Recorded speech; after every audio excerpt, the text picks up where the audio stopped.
పర్యటించి అప్పుడు దానియేలు తన ఇంటికి పోయి తన స్నేహితులైన హనన్యాకును మిషాయేలును అజర్యాకును సంగతి తెలియచేసి తాను తన స్నేహితులను గౌరవంలో తగిన జ్ఞానంలో కూడా నశింపకున్నట్టు ఆ కొల యొక్క మర్మ విషయంలో పరలోకమైన దేవుని వలన కటాక్షం పొందనిమిత్తమై ఆయన వేడుకొందని వారిని హెచ్చరించాను. అతడు రాత్రి దర్శనం చేత ఆ మర్మం దానియేలునకు బయలుపరచబడింది కనుక దానియేలు పరలోకమైన దేవుని స్తుతించాను. ఎట్లనగా దేవుడు జ్ఞాన బలములు గలవాడు, యుగములన్నిటిను దేవునికి నామము స్తుతినందును గాక. ఆయన కాలములను సమయములను మార్చబడి ఉండి రాజులను త్రోసివేయచ్చు ప్రేమించచ్చు ఉన్నవాడును, వివేకులకు వివేకమును, జ్ఞానులకు జ్ఞానమును అనుగ్రహించువాడునై ఉన్నాడు. సరే, ఇక్కడ దానియేలుకి ఒక ఛాలెంజ్ వచ్చింది. మనకి వాక్య భాగందరికీ బాగా పరిచయం. వచ్చిన సమస్య ఏంటంటే రాజుగారి కళ వచ్చింది. ఆ కళ చెప్తే బాగుండేమో, ఆ రాజుగారి కళ చెప్పలేకపోయాడు. అది కూడా మర్చిపోయాడని చెప్పారు. తర్వాత ఇప్పుడు కళ చెప్పాలి, కళ బాగుంది కూడా చెప్పాలి. ఇది అక్కడ ఆయన దగ్గర ఉన్న మంత్రగాడు ఇంకా చాలా చాలా మంది ఉన్నారంటే పెద్ద సమూహం ఉంది ఆయన దగ్గర. కానీ ఎవరు కూడా దాన్ని చెప్పలేని పరిస్థితికి వెళ్ళిపోయారు. ఆ సమయంలో రాజుగారు ఏమన్నారంటే, నాకు మీ త్వరలో చెప్పకపోతే కనుక మీ అందరినీ చంపేస్తానని చెప్పాడు రాజు. దాంతో ఆ సమయంలో మరి దానియేలు దేవుడు ఎదుగుతున్నాడు. దానియేలు దాని విషయంలో ప్రార్థన చేస్తూ శద్రక్ మేషక్ అబేద్నెగోలు దాంతో దానియేలు కలిసి ప్రార్థన చేశారు. ఆ ప్రార్థన చిన్న ప్రార్థన. బైబిల్లో చాలా చాలా చిన్న ప్రార్థనలు ఉన్నాయి. మీకు జ్ఞాపకం ఉన్నాయి? Shortest prayers in the Bible. దాని ఏమిటంటే టెలిగ్రాఫిక్ ప్రేయర్. ఏంటి? పాత నిబంధనలో మనం గమనిస్తే కనుక ఏలియా ప్రార్థన చేశాడు. ఆయన ప్రార్థన ముగించక ముందే ఆకాశం నుంచి అనిపించేసేదాన్ని ఆ దాని వారి పశువులను కాల్చేశాడు. ఒక విధంగా చూస్తే ఇది కూడా దానియేలు చాలా చిన్న ప్రార్థన చేస్తున్నాడు. ఆ ప్రార్థనలో ఒక మాట అది చాలా ఛాలెంజింగ్గా ఉంది. ఇతరంగా దేవుడు జ్ఞాన బలంలో కలవాడు, యుగములన్నిటిను దేవుని నామము స్తుతించును కాక. తర్వాత అంటున్న మాట, ఆయన కాలములను సమయములను మార్చువాడై ఉన్నాడు, రాజులను త్రోసివేయచ్చు నియమిస్తూ ఉన్నవాడు. మన దేవుడు ఎంత శక్తి గల దేవుడు అంటే, ఆయన కాలంతో సమయము, కాలంతో ఆయన జీవితం లేదు. గమనించాలి. ఎండాకాలంలో ఏం కాలం వస్తాయండి? మామిడికాయలు వస్తాయి. మనం వర్షాకాలంలో మామిడికాయలు ఎక్స్పెక్ట్ చేస్తామా? అవకాశం లేదు. వర్షాకాలానికి కన్ఫైన్డ్గా కొన్ని వస్తాయి, కూరగాయలు కానీ ఏమన్నా కానీ. చలికాలంలో వచ్చే కూరగాయలు కొన్ని వస్తాయి. ఎండాకాలంలో మాత్రం మీ కాదు ఎక్స్పెక్ట్ చేస్తున్నాం. కానీ దేవుడు ఎట్లమంటుందంటే, ఆయన కాలములను సమయములను మార్చువాడే ఉన్నాడు. He can change anything. He can change anything. He can penetrate through any given situations. అంత శక్తి కలిగిన దేవుడు. ఆ తర్వాత రాజులను త్రోసివేయగలడు, నియమించగలడు. మన దేవుడు సృష్టికర్త అనే విషయం మనకు అందరికీ తెలుసు.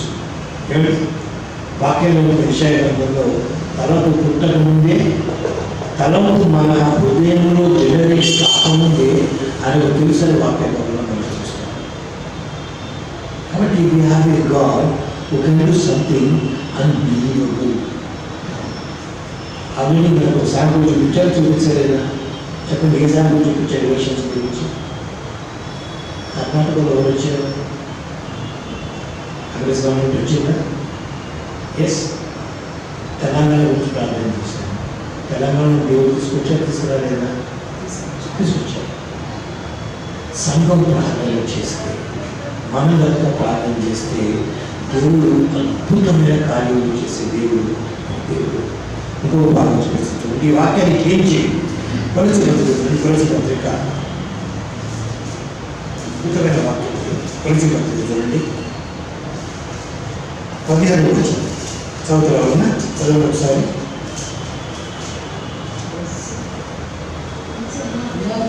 First chapter, 15th verse. The Son is the image of the invisible God, the firstborn over all creation.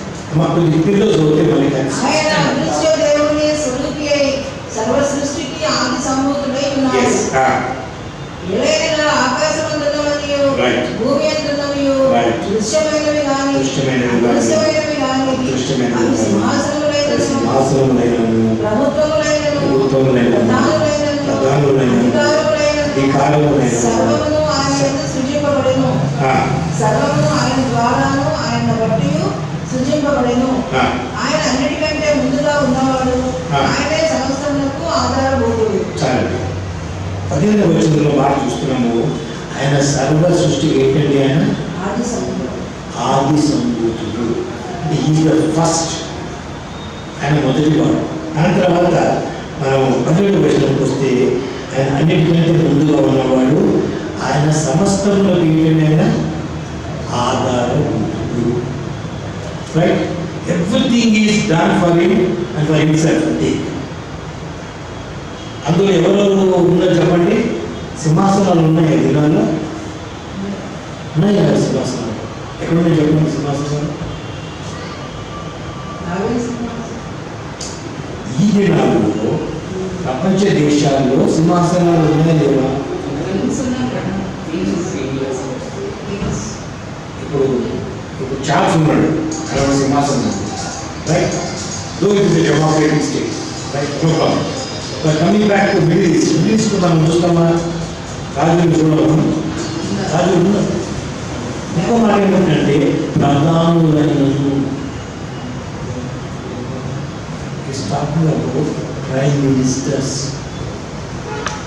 కాబట్టి వీళ్ళందరినీ కూడా ట్యాకిల్ చేయగల, వీళ్ళందరినీ కూడా మార్చడానికి కానీ రిప్లేస్ చేయడానికి కానీ మన దేవుడి శక్తి ఉందా లేదా? ఉంది కదండి.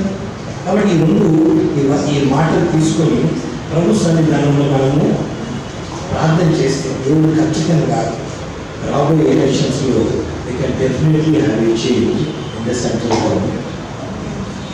ఒప్పుకుంటారా? ఒప్పుకోరా? ఖచ్చితంగా చేంజ్ వస్తుందా రాదా? పక్కా చేంజ్ వస్తుంది. బట్ సంఘము అత్యాశక్తితో ప్రార్థన చేయాలి.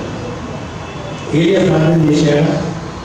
వాక్యం ఏలియా మనలాంటి మనుషుడే, similar like you and me, weak person. ఆయన ప్రార్థన చేసిన ఆసక్తితో ప్రార్థన చేసేవాడిని 3.5 సంవత్సరాలు భూమి వర్షం పడింది. మళ్ళా ఆయన ప్రార్థన చేయగా వర్షం పడిందా లేదా?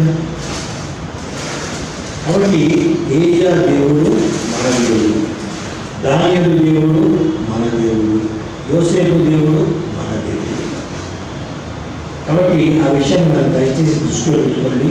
మీ వ్యక్తిగత ప్రాంతంలో, కుటుంబ ప్రాంతంలో కూడా make it a point to pray that we have to go for a change in the central government. సరేనా? కాబట్టి ఎందుకో ఆంటీ చెప్పిన తర్వాత నాకు అనిపించింది, దాని గురించి మాట్లాడితే బాగుంది అనిపించింది. అంటే నేను ఆ విషయం మాట్లాడాను. అయితే ఇవాళ వాక్య భాగంలోకి వెళ్ళక ముందు చిన్న సంఘటన ఏదో పంచుకుంటాను. చిన్న సంఘటన. అది 1976 సంవత్సరం. కానీ 1976 సంవత్సరం సికింద్రాబాద్ స్టేషన్ ఎదురుగా ఉన్న ఒక స్కూల్ ఉంది. ఆ స్కూల్ పేరు ఎస్పీటీ బాయ్స్ హై స్కూల్. ఆ స్కూల్లో ఒక అబ్బాయి చదువుతూ 9వ తరగతి చదువుతున్నాడు. రోడ్డుపై వస్తున్నాడు సాయంత్రం 3:30 ప్రాంతంలో. వస్తున్నప్పుడు అప్పట్లో 42 బస్సులు ఉండేది.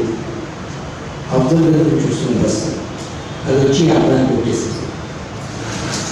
అబ్బాయి బస్సు ముందు పడకుండా పక్కన పడడంతో తల పోయి రోడ్డు వెళ్ళింది. తల తగడంతో అంటే స్పీడ్లో నోట్లోంచి ముక్కులోంచి చెవుల నుంచి రక్తము కాపాలు పుట్టుకుంటా ఉంది. స్కూల్లో వాళ్ళందరూ సార్లు అందరూ వచ్చారు, వాళ్ళ ఫ్రెండ్స్ కూడా వచ్చారు. అందరూ వాడిని కదులుతున్న కదలటండి ఫీల్ అయిపోయారు. అప్పుడు అక్కడ ఒక అమ్మాయి రెడ్డి కాలేజ్ వచ్చారు, సెకండ్ ఇయర్ చదువుతుంది. అమ్మాయి వచ్చేసి వీళ్ళు నా తమ్ముడు వెళ్ళి అని చెప్తే అందరూ పాటలు తప్పుకుంది. రిక్షాలో వేసి గాంధీ హాస్పిటల్ తీసుకుంటారు. డాక్టర్స్ అందరూ వచ్చి చూస్తున్నారు. అబ్బాయి తల్లిదండ్రులకు వచ్చారు. చూసిన తర్వాత ఎవరు ఏం చెప్పలేకపోతున్నారు. నాన్నగారు అంటే ఈ అబ్బాయి మరి అట్లా వదిలిపెడతారా, చచ్చిపోయిస్తారా అట్లా అంటే ఏదంటే సీరియస్ డాక్టర్స్ సర్జన్స్ వచ్చేసి హెవీ చేయడానికి ఎక్స్రే చేయాలి. ఎక్స్రే తీసిన తర్వాత తిరిగి ఏంటంటే తల స్కల్ పగిలి, స్కల్ ఏమన్నా తెలిసింది కదా, టీచర్స్ చెప్పాలి కిరాణంలో. అది ఓపెన్ అయిపోయింది, స్కల్ ఓపెన్ అయిపోయి. అందుకని వాళ్ళ డాక్టర్స్ ఏమంటారంటే ఈ అబ్బాయి బ్రతికినా ఈ అబ్బాయికి ప్రయోజనం, దాని బదులు ఈ అబ్బాయి చచ్చిపోవటం లేదు. అదేంటంటే అంటే ఆయన వచ్చిన మాటలు పడిపోతాయి, లేకపోతే మెమరీ మొత్తం పోతుంది. అబ్బాయి కన్స్టిట్యూట్లో కూర్చోవడం లేదు, పెట్టి అని చెప్పి మా అమ్మ నాన్న వాళ్ళందరూ కూడా ఆల్సో డిస్టర్బ్. ఆ సమయంలో వాళ్ళు ఏమన్నారంటే ఒక 40 to 48 hours అబ్జర్వేషన్ పెడతాం. అబ్జర్వేషన్ నుండి రెస్పాండ్ అవుతే మంచిది, రెస్పాండ్ కాకపోతే మీరు ఇంటికి తీసుకుని ఉంటుంది. అబ్బాయి బ్రతకడం కష్టం. 14 సంవత్సరాలు కాబట్టి బ్రతికినంత కాలం అబ్బాయి మీరు చూసుకోవాలి. ఏమి చేయడం తెలుసుకోవాలి అంటే తల్లిదండ్రులందరూ కూడా చాలా డిస్టర్బ్ అయిపోయారు. ఇంకా అది శుక్రవారం జరిగితే ఆ సంఘటన ఆదివారం పొద్దున్నే చేశారు. అందరూ ఏమంటే మెమరీ పూర్తులు చెప్పారు కదా, అందరూ వచ్చి అడుగుతూ ఉన్నారు, నేను గుర్తుపడతాను, నేను గుర్తుపడతాను, అందరూ గుర్తుపట్టగలిగారు. దాని తర్వాత ఆ అబ్బాయి జీవితంలో మాటలు పడిపోలేదు, కానీ నత్తు వచ్చింది. ఏమని నత్తు వచ్చింది. ఏ మాట మాట్లాడాలో మాట బయటకు వచ్చేది. చాలా ఘోరమైన పరిస్థితులు కూడా చదివిందని ఏది జ్ఞాపకం ఉండేది. మెమరీ మొత్తం జీరో అన్నమాట, నో మెమరీ. అలాంటి పరిస్థితులలో 1920 సంవత్సరం జనవరి 14వ తారీఖున ఎస్పీజీ స్కూల్ మీటింగ్స్ అవుతున్నాయి. డాన్ స్టాంటన్ గారి మీటింగ్స్ అవుతున్నాయి.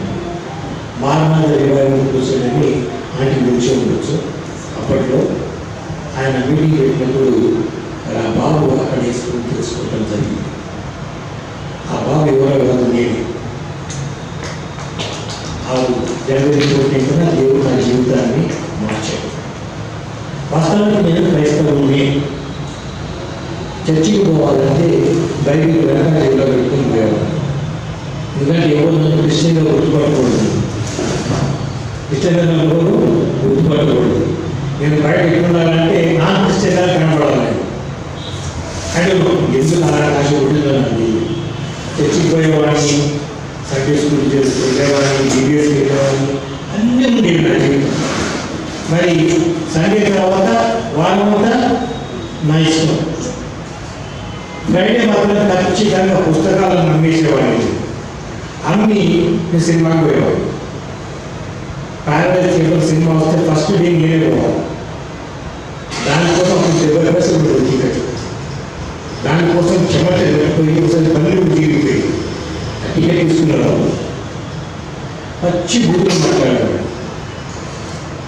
చెప్పాలంటే బూతులు రీసెర్చ్ చేసేవాడు. ఆ దినాలు భయంకరమైన చిత్తు. ప్రపంచానికి ఎవరికి కేంద్రం ఇంట్లో కూడా చాలా మంచోళ్ళు.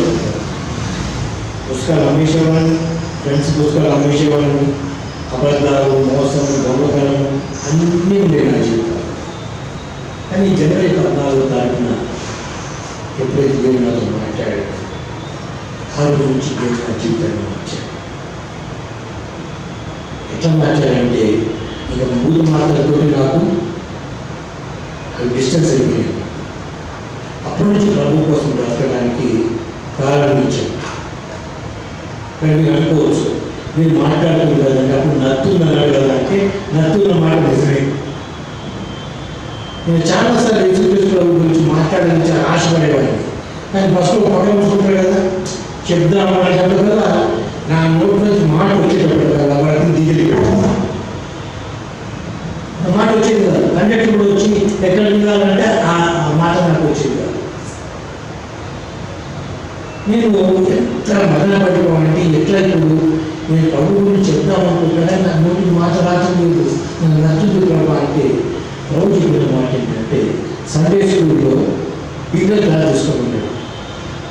బిగ్గర్ క్లాస్ నచ్చని తెలియదు కదా వాళ్ళకి, మీరు బిగ్గర్ క్లాస్ తీసుకో, అట్లా నువ్వు పరిచయంలో పాల్గొనంటే నేను బిగ్గర్ క్లాస్ నుంచి నా యొక్క పరిచర్య స్టార్ట్ చేశాను. చిన్న పరిచయం అట్లా స్టార్ట్ చేసి క్రమేణ దేవుడు primary class, junior class, seniors అట్లా అట్లా పైన తీసుకొని వచ్చాడు. ఇవాళ దేవుడి కృపలో బైబిల్ వరకు వాక్యం చెప్పే స్థితి దేవుడు నాకు ఇచ్చాడు. మరి నత్తి ఎప్పుడు పోయిందనేది మాత్రం నాకు తెలియదు. ఒక 3-4 సంవత్సరాల్లో నత్తి వెళ్ళింది. క్రికెట్ బాగా ఆడేవాడిని, స్టేట్ క్రికెట్ సెంటర్ సెంటర్ ఆడిపోయాడు. ఇక్కడ వైఎంసీలో జాయిన్ కావడము, 33 సంవత్సరాలు వైఎంసీలో పనిచేయడము. 1990లో పెద్దలకు పెళ్లి చేసుకున్నాను.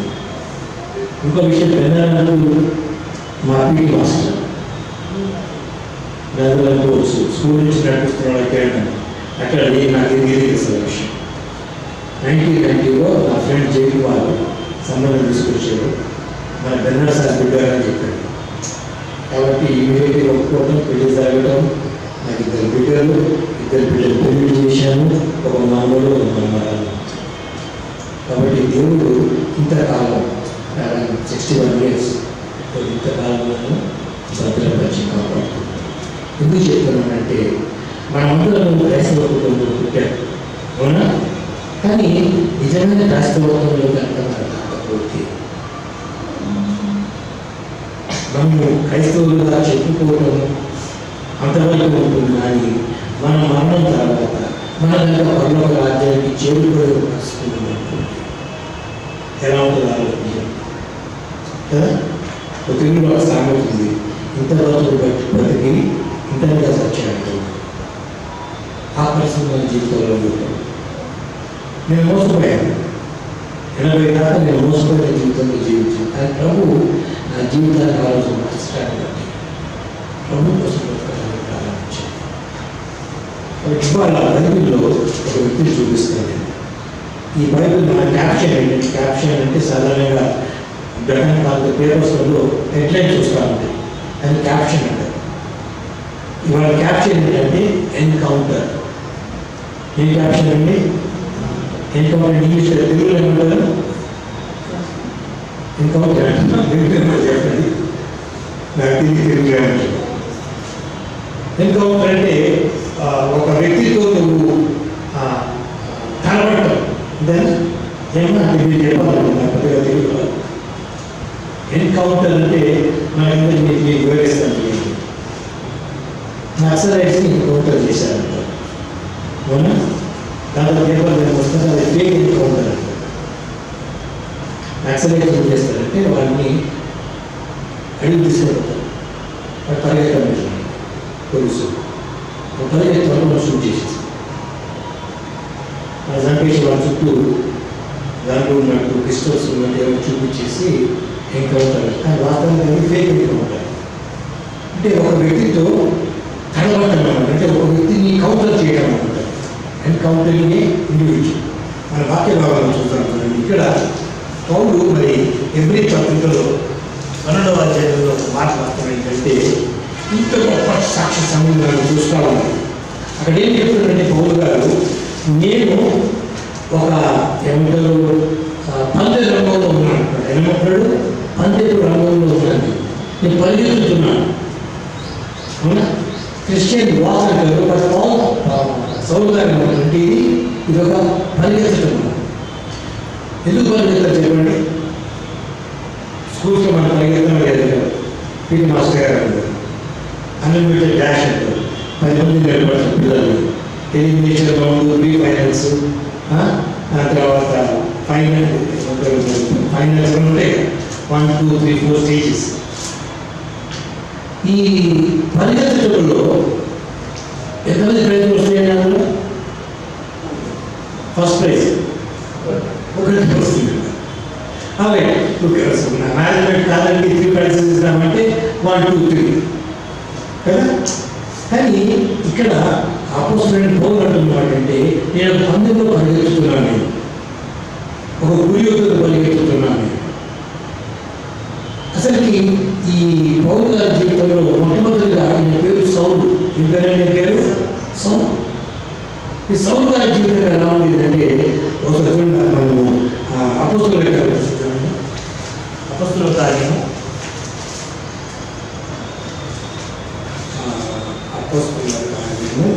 22వ అధ్యాయం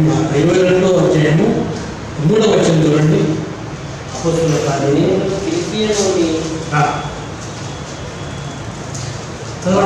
పుట్టిన యూదుడు.